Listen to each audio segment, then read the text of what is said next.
दिखने में सुंदर, पढ़ने में तेज। नीता बिहार के छोटे से गांव में रहती थी।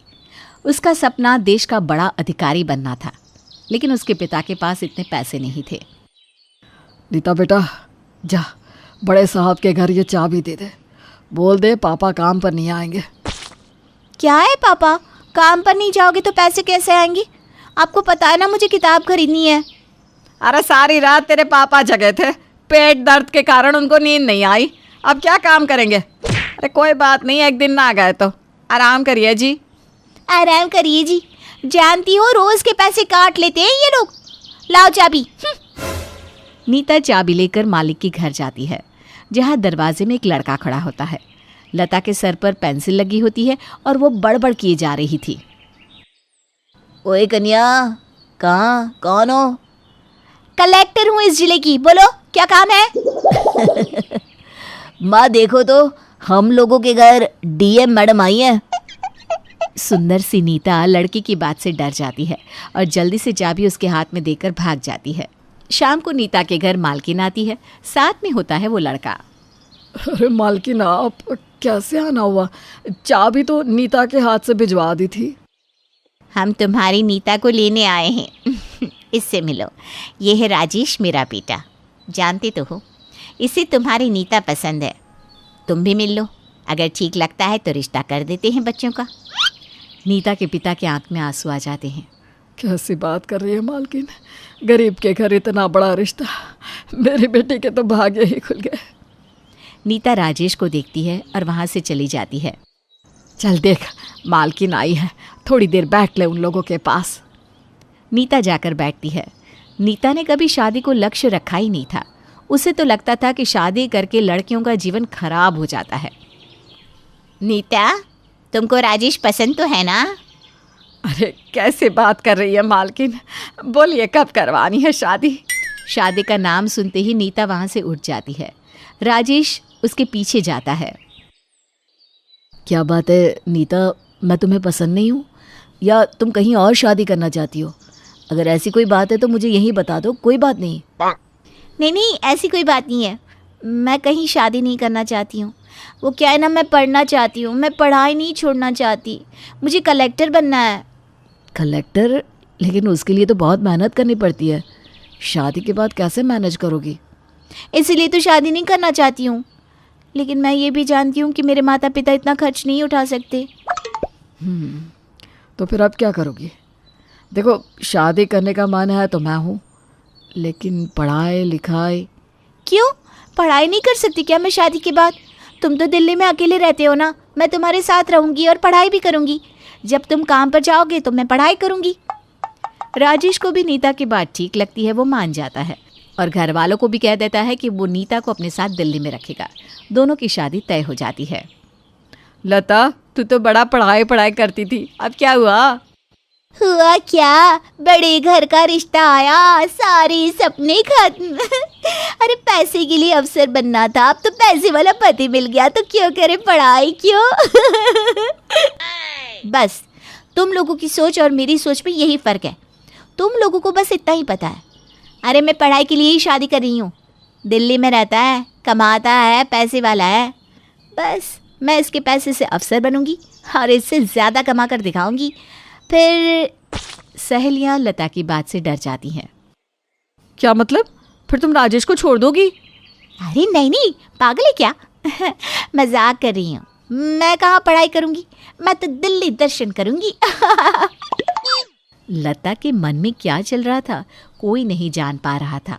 राजेश के घर वालों ने बहुत ही सिंपल तरीके से शादी करवाकर लता को घर की बहू बना लिया। शादी के बाद, लता बेटा, हम लोग तेरे पापा के लिए मकान और उसी में दुकान खोल कर दे रहे हैं, जिससे वो जीवन अच्छे से चला सके। नीता सास को देखकर खुश होती है कि तभी राजेश आ जाता है। हम लोगों की कल की फ़्लाइट है, कल हम दिल्ली चले जाएंगे। वो क्या है ना, मेरी छुट्टी इतनी ही थी। अरे बहू को तो छोड़ जाता, अरे हम भी थोड़ा बहू से सेवा करवा ले। हाँ, क्यों नहीं माँ। लता, मैं तुम्हें बाद में लेने आ जाता हूँ। अरे नहीं, मेरा तो 20 तारीख से पहले जाना ज़रूरी है। वो क्या है ना, यूपीएससी की फॉर्म भरने, आखिरी डेट है। सास बेटी की ओर देखती है कि ये क्या बोल रही है। अब माँ वो लता ना आगे बढ़ना चाहती है, तो मैंने कहा ठीक है, अब पढ़ने में क्या बुराई है। सास कुछ नहीं कहती, अंदर चली जाती है। लगता है तुम्हारी मम्मी नहीं चाहती कि मैं आगे पढ़ाई करूं। अरे नहीं नहीं, ऐसा नहीं है, मैं माँ से बात करके आता हूँ, रुको। राजेश माँ के पास जाता है। देख राजेश, तेरे लिए पढ़ी लिखी लड़कियों की कमी नहीं थी, लेकिन मैंने गरीब घर की समझदार लड़की लाने का फैसला ही इसलिए किया था कि वो तेरे साथ बीवी बनकर रहेगी। हम लोगों को पैसे की ज़रूरत नहीं है। कल को ये अफसर बन गई तो तेरी ज़िंदगी ही खराब कर देगी। कैसी बात करती हो माँ? पढ़ाई लिखाई इंसान की ज़िंदगी अच्छी करने के लिए होती है, ना कि ख़राब करने के लिए। तुम चिंता ना करो, नीता ऐसी नहीं है। राजेश माँ की बात नहीं सुनता और नीता को लेकर दिल्ली चला जाता है। दिल्ली आकर, हाय रे, कितना बड़ा शहर है ये। यहाँ तो कितने कलेक्टर काम करते होंगे ना, क्यों जी? अच्छा, तुम्हें सिर्फ यही सूझता है और कुछ नहीं? अरे यहाँ तो हर जोन के अलग अलग कलेक्टर हैं और यूपीएससी केंद्र भी यही है। चलोगे देखने? नीता खुश हो जाती है। हाँ हाँ, क्यों नहीं, चलो मैं तैयार होकर आती हूँ। अरे आज नहीं, फिर कभी, अभी तो मुझे ऑफिस जाना होगा। तुम तब तक कुछ खाने को तैयार कर दो। नीता राजेश से रूठ जाती है। राजेश नहा धोकर तैयार होकर नीता को आवाज़ देता है। नीता, खाने को दो, ऑफिस के लिए देर हो रही है। लेकिन ये क्या, नीता का दरवाज़ा तो बंद था। नीता, नीता क्या हो गया? क्या हो गया नीता? मैं आपसे बात नहीं करूंगी। आप पहले मुझे यूपीएससी केंद्र घुमाकर लाइए, नहीं तो मैं सारा दिन खुद को इसी कमरे में बंद कर लूंगी। अरे लेकिन नीता, मेरा ऑफिस जाना ज़रूरी है, नहीं तो बात खराब हो जाएगी। नीता कुछ नहीं कहती। राजेश दरवाज़ा पीटता रहता है, लेकिन वो दरवाज़ा नहीं खुलती। राजेश का ऑफिस जाना ज़रूरी होता है, तो वो ऑफिस के लिए निकल जाता है। वहीं नीता कमरे में बंद रहती है। वो ज़िद्दी लड़की ना कुछ खाती है ना पीती है। रात को जब राजेश ऑफिस से लौटता है तो घर में अंधेरा था। नीता, घर में अंधेरा क्यों है? तभी वो कमरे में देखता है कि नीता बेसुध सी हालत में पड़ी थी। वो जल्दी से उसे डॉक्टर के पास लेकर जाता है। लगता है बहुत घंटों से इन्होंने कुछ खाया पिया नहीं, इसलिए चक्कर खाकर गिर गई है। पहले इनके खाने पीने का ख्याल करिए, नहीं तो। तभी नीता को होश आता है। ये क्या मजाक है नीता, ऐसे कैसे चलेगा? अगर तुम ऐसे ही करोगी तो मैं नौकरी ही नहीं कर पाऊंगा। यूपीएससी केंद्र कब दिखाने लेकर चलोगे, बोलो? राजेश को नीता की मासूमियत पर हंसी आ जाती है। अगले दिन राजेश ऑफिस से छुट्टी लेकर नीता को यूपीएससी केंद्र दिखाता है और उसका फॉर्म भरवाता है। तो कलेक्टर साहिबा, अधिकारी बनकर भूल न जाना मुझे। कैसी बात कर रहे हो तुम ही तो मेरी प्रेरणा हो। अगर तुमने मेरा हाथ ना थामा होता तो शायद मैं आज भी उसी गांव में सड़ रही होती। अरे हाथ थामने वाला तो वो ऊपर वाला है, और अगर तुम आगे बढ़ोगी तो मैं और हम लोगों का पूरा परिवार भी तो आगे बढ़ेगा, गांव का नाम रोशन होगा। हाँ, ये तो है। अब क्या था, नीता सारा दिन पढ़ती और राजेश का बिल्कुल ख्याल ना रखती। उल्टा राजेश ही अब नीता के लिए खाना पीना चाय पानी का इंतज़ाम करने लगा। लेकिन उसे ये करने में खुशी होती थी, क्योंकि उसे पता था कि उसकी बीवी एक अच्छी दिशा की ओर बढ़ रही है। क्या है नीता, सारा दिन पढ़ती रहती हो, ना खाती हो ना पीती हो। चलो कहीं घूम कर आते हैं। अरे घूमने का तो नाम ही ना लो, घूमना तो पाप है हम यूपीएससी तैयारी करने वालों की ज़िंदगी के लिए। अरे अभी तो कुछ भी तैयारी नहीं हुई मेरी। कैसी बात कर रही हो, सारा दिन सारी रात तो बस पढ़ती रहती हो, फिर भी तैयारी नहीं हुई। शादी की तैयारी तो बहुत जल्द कर ली थी, यूपीएससी की क्यों नहीं हो रही है? क्योंकि वो शादी थी, और शादी तो कैसे भी हो जाती है।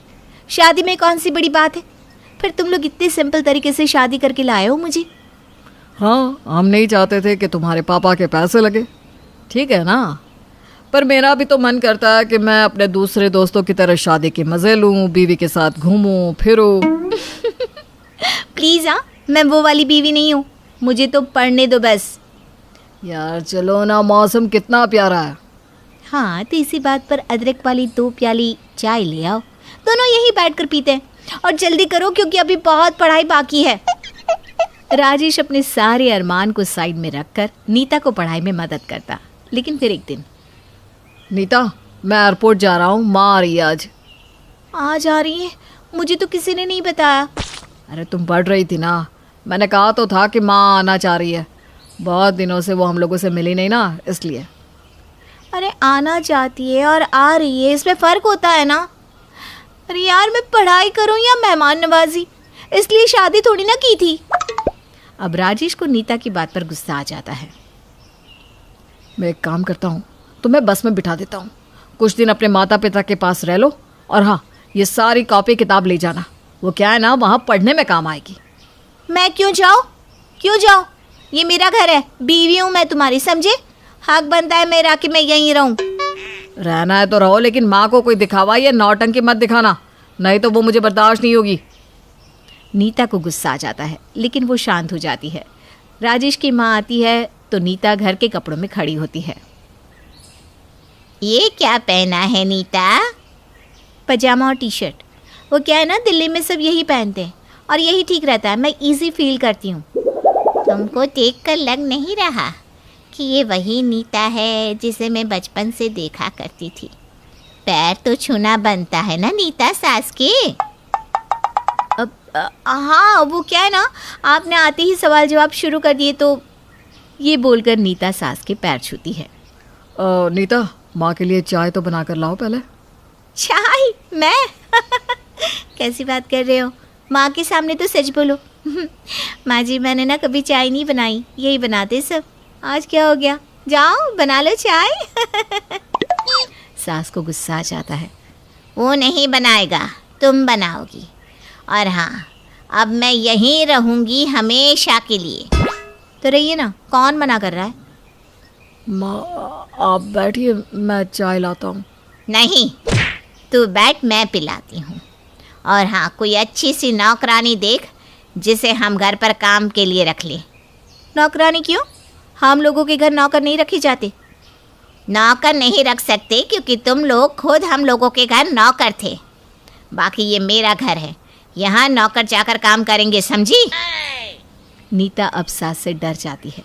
उसे लगता है कि वो भी तो कभी इन लोगों के घर नौकरानी रही थी, तो कहीं फिर से राजेश को कोई नौकरानी पसंद आ गई तो। अब वो दिखावा करना शुरू कर देती है। अगले रोज़। अरे वाह, क्या बात है, तुम कब उठी? वो मैं सोई कहाँ थी, रात भर पढ़ाई, फिर अब माँ जी को चाय नाश्ता। वैसे साड़ी कैसी लग रही है मेरी? राजेश अब फिर से नीता की बात पर आने लग जाता है। बहुत सुंदर नीता, मैं हमेशा से ऐसे ही बीवी चाहता था। माँ तुमको पढ़ाने के पक्ष में नहीं थी, लेकिन मैंने हाँ किया। देखो, माँ जब तक है उनकी इज्जत करो, उनका ख्याल रखो। लेकिन वो तो बोल रही है कि वो हमेशा के लिए रहेंगी। राजेश, हम लोगों की प्राइवेसी का भी तो ख्याल रखना चाहिए ना उनको। देखो, मेरे माँ पापा तो कभी आते नहीं। माँ को बोलो ना वो यहाँ ना रहे। मैं वादा करती हूँ मैं तुम्हारा ख्याल रखूँगी। अरे प्लीज़ ऐसा ना बोलो, मैं बात करता हूँ माँ से, लेकिन कुछ दिन तो तुम ऐसे रहो। नीता अब सास के पसंद का खाना बनाती, उनके पैर दबाती और कायदे के कपड़े भी पहनती। लेकिन ये सब तो दिखावा था, और दिखावा एक दिन ख़त्म हो ही जाता है। नीता, और नीता कहाँ हो? क्या हो गया माँ? देखना, आज नीता ने ना चाय दी ना ही पूजा के फूल रखे। नीता राजेश को अपने जाल में फंसा चुकी थी। माँ वो क्या है ना, वो पढ़ती है रात पर, थक जाती है। अब मैं क्या कहता हूँ, अब आप गांव चली जाइए ना। अब तो वो ठीक भी हो गई है, कल को कुछ बात होगी तो मैं आपको बता दूंगा। ठीक है बेटा, वैसे मैंने भी देख लिया है कि बहू सुधर गई है। इसके परिवार के लिए क्या क्या नहीं किया, लेकिन नीता से उम्मीद नहीं थी। गरीब घर की लड़की घर को अच्छे से रखेगी ये सोचा था, और जो घर को नहीं संभाल सकती वो देश को कैसे संभालती। अरे छोड़ो ना माँ, क्यों पुरानी बातों को लेकर बैठी हो। अच्छा, मैं कल की ना टिकट करवा देता हूँ। राजेश माँ को वापस गांव भेज देता है। सास के गांव जाने के बाद नीता का रवैया फिर से वैसा ही हो जाता है। अब तो आए दिन नीता और राजेश की नोक-झोंक होने लगती है। फिर एक दिन, नीता, नीता। नीता पूरे घर में थी ही नहीं। राजेश घर में बैठा होता है कि नीता घर में आती है। कहाँ गई थी, बताकर तो जाना था। वो ना, मैं थोड़ा दोस्तों के साथ बाहर गई थी। इंस्टीट्यूट में पार्टी थी ना। राजेश खाना लगा देता है, लेकिन नीता खाना नहीं खाती और सो जाती है। अरे ये क्या, खाना तो खा लो। नहीं, बोला ना पार्टी थी, खाना मैंने बाहर ही खा लिया। और हाँ, कल मैं 2 दिनों के लिए उत्तराखंड जा रही हूँ। वो क्या है ना, हम लोगों की ट्रेनिंग है। ट्रेनिंग कैसी? अभी तो सिलेक्शन क्या, एग्ज़ाम भी नहीं हुआ है। क्या है, हर वक्त कुछ भी पूछते रहते हो, जब पता नहीं तो क्यों बोलते हो? कल की तैयारी करी हूँ, पैसे दे देना। राजेश क्या कहता, माँ को भी जाने को कह दिया था। अब तो नीता के चाल ढाव बिल्कुल बदल जाती है। वो राजेश से कम ही बात करती और घर के बाहर ही ज़्यादा रहती। क्या बात है नीता, तुम्हारा तो कुछ समझ में ही नहीं आ रहा। सब ठीक है ना? पढ़ाई कैसी चल रही है तुम्हारी? नीता, जो सारा दिन सारी रात पढ़ा करती थी, अब वो किताब को हाथ तक नहीं लगाती है। बस चल रही है। तुम ना ज़्यादा सवाल जवाब नहीं करने लग गए? अरे दिन भर क्या पढ़ती रहूँगी? कभी कुछ घूमने फिरने का भी तो मेरा मन करता है ना। तुम मेरे साथ क्यों नहीं घूमती? तुम मेरी बीवी हो, मेरा भी तो मन करता है कि मैं कहीं बाहर जाऊं, घूमूं फिरूं। मुझे नहीं पता था कि शादी के बाद लाइफ ऐसी हो जाएगी। माँ सही कहती है, मैं किसी को घर काम करने के लिए रख लेता हूँ। कम से कम घर के काम तो नहीं करने पड़ेंगे। जो वक्त बचेगा उसमें मैं भी दोस्तों के साथ निकल जाऊँगा। नीता फिर समझ जाती है कि राजेश उसके लिए नेगेटिव सोच रहा है। ओहो, क्या है, फिर शुरू हो गए मेरे हीरो। देखो, ये देखो, मैं नया टॉप लेकर आई हूँ, कैसा लग रहा है बताओ तो। राजेश, जो बहुत ही सीधा साधा था, बीवी की बात में फिर से आ जाता है और वो नीता की तारीफ करता है। चलो ना कुछ बनाते खाने के लिए, बहुत भूख लगी है। वैसे पता नहीं क्या बोल रही हूँ मैं। परीक्षा है तुम्हारी, यही बोल रही हो। परसों पेपर है, याद नहीं है? यूपीएससी का पहला पेपर, समझी? देखो, यही बोल रही थी मैं। यूपीएससी का पेपर। नीता पूरी ब्लैंक थी, उसे कुछ नहीं आता था। फिर रात में, नीता क्या हुआ, तुम रो क्यों रही हो? मैं क्या करूं, मैंने पढ़ाई तो की थी लेकिन अब सब भूल रही हूँ। अरे कोई बात नहीं, ये ना मेरा भी फेवरेट सब्जेक्ट था। चलो मैं बताता हूँ क्या करना है। पूरी रात और अगले दिन ऑफिस से छुट्टी लेकर राजेश नीता को पढ़ाता है और फिर नीता पेपर देने जाती है। नीता को आगे बढ़ता देख राजेश खुश हो जाता है। भगवान करे नीता का आज का पेपर अच्छा हो। राजेश नीता के लिए तन मन धन से लगा था कि वो एक अच्छी अफसर बने, लेकिन क्या चल रहा था लता के मन में, जानने के लिए देखिएगा बहू की यूपीएससी पार्ट 3 जल्द ही। राजेश किसी तरह नीता को पढ़ाता है। वो उसे समझाता है कि वो किस मकसद से दिल्ली आई है। राजेश जल्दी चलो ना, सेंटर छोड़ाओ, परीक्षा शुरू होने वाली है। अरे मैं तो कब का रेडी हूँ, तुम तो चलो। और देख लो सारी तैयारी हो गई है ना, अपना आई कार्ड ले लिया?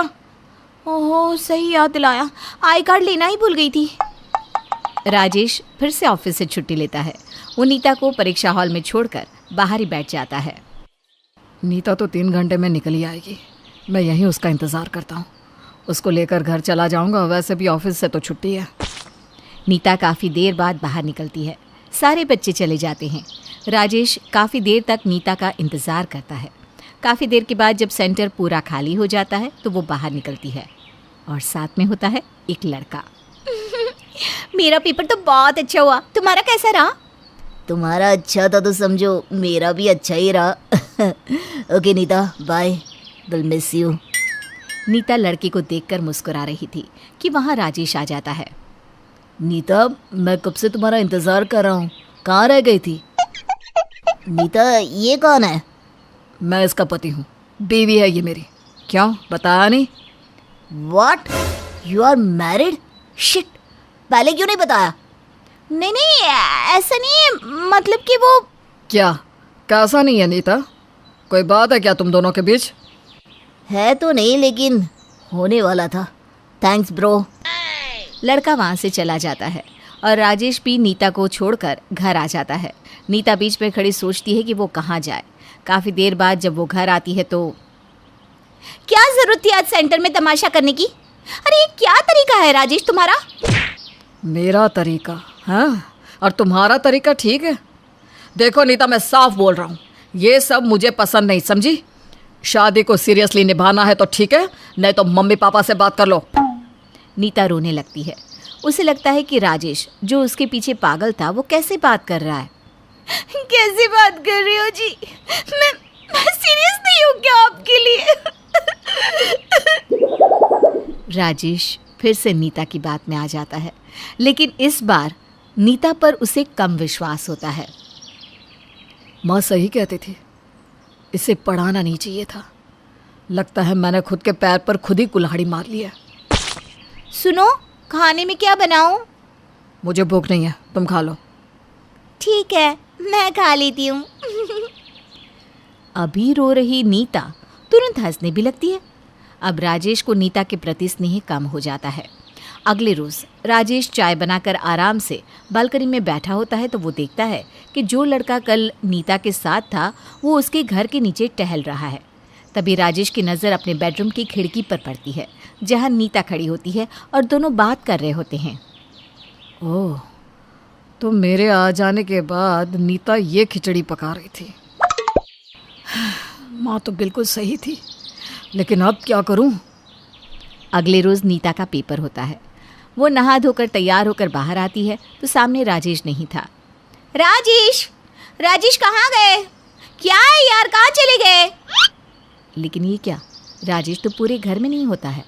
नीता राजेश को फ़ोन करती है। हाँ नीता, मेरे ऑफिस में ना इम्पोर्टेंट मीटिंग थी तो मुझे आना पड़ा। Okay bye. नीता को राजेश की ये बात ठीक तो नहीं लगती, पर वो समझ नहीं पाती कि आखिर उसके आगे पीछे घूमने वाला पति उसे इग्नोर क्यों कर रहा है। वो सेंटर जाती है और एग्ज़ाम देकर उस लड़की के साथ घर आ जाती है। नीता उस लड़की के साथ घर आकर काफ़ी खुश होती है। शाम को जब राजेश घर आता है तो आ गए ऑफिस से? क्या लगता है आ गया हो ना, तभी तो तुम्हें दिख रहा हो ना। ये बोलकर राजेश कमरे में चला जाता है। नीता को अजीब लगता है कि राजेश उसे उल्टे जवाब क्यों दे रहा है। खैर, नीता का उससे क्या लेना देना। उसने तो राजेश के साथ शादी ही अपने मकसद को पूरा करने के लिए की थी। चलो चाय बना लूँ, फिर पढ़ने बैठती हूँ, या फिर राजेश को ही बोल देती हूँ, वो बना देंगे। राजेश, और राजेश की कोई आवाज़ लता तक नहीं आती तो वो दूसरे कमरे में जाती है, जहाँ देखती है कि राजेश तो सो चुका है। अरे, आज इन्होंने मुझसे कोई बात भी नहीं की और सो भी गए। ऐसा तो कभी नहीं हुआ। नीता राजेश के पास जाती है और उसे देखने लगती है। पता नहीं कैसे मजदूरों वाली जिंदगी है इनकी। कम से कम हमारी नौकरी तो ऐसी नहीं होगी। Thank God. राजेश लेटे लेटे नीता की बात सुन रहा था, लेकिन वो कुछ नहीं कहता। नीता कमरे में जाती है। आज तो कमरे में अकेली ही हूँ, क्यों ना राहुल को कॉल करूँ, देखो तो क्या कर रहा है। उस दिन तो बड़ी मुश्किल से माना था।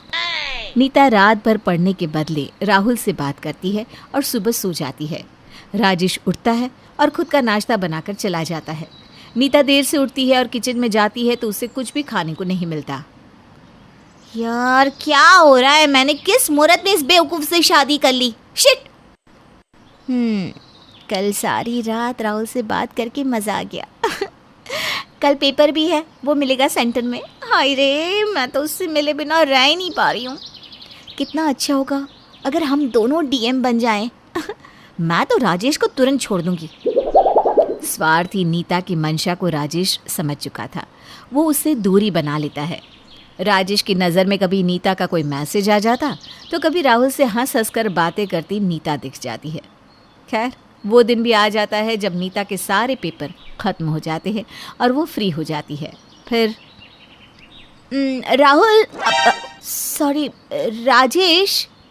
क्या बात है, नाम भी याद नहीं रहा मेरा? नहीं, वो मैं ये कह रही थी कि मैं सोच रही हूँ कि आज कुछ देर के लिए लाइब्रेरी चली जाऊँ। वो क्या है ना, आगे के लिए कुछ किताबें भी देखनी थी। जहाँ जाना है जाओ। वैसे भी तुम तो डीएम बनने वाली हो ना। वो तो है। Okay bye. नीता राहुल के साथ पूरा दिन घूमती है। शाम को राहुल उसे घर छोड़ने आता है तो हम दोनों डीएम बन जाएंगे तो शादी कर लेंगे ना? हाँ क्यों नहीं, बिल्कुल। अच्छा मैं चलता हूँ।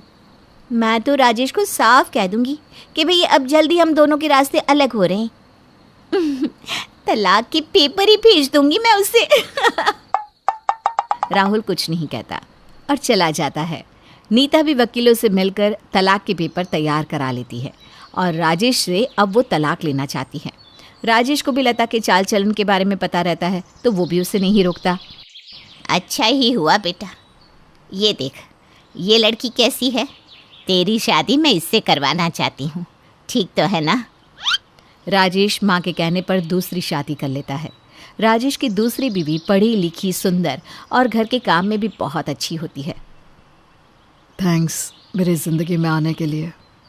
उधर नीता रिजल्ट आने तक गांव चली जाती है अपने माँ पिता के पास। तो इस घर में नहीं रह सकती, राजेश के घर वालों का हम पर एहसान है।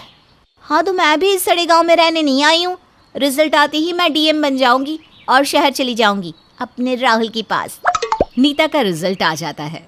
राहुल पास होता है, जिसे देखकर वो झूम कर नाचने लगती है।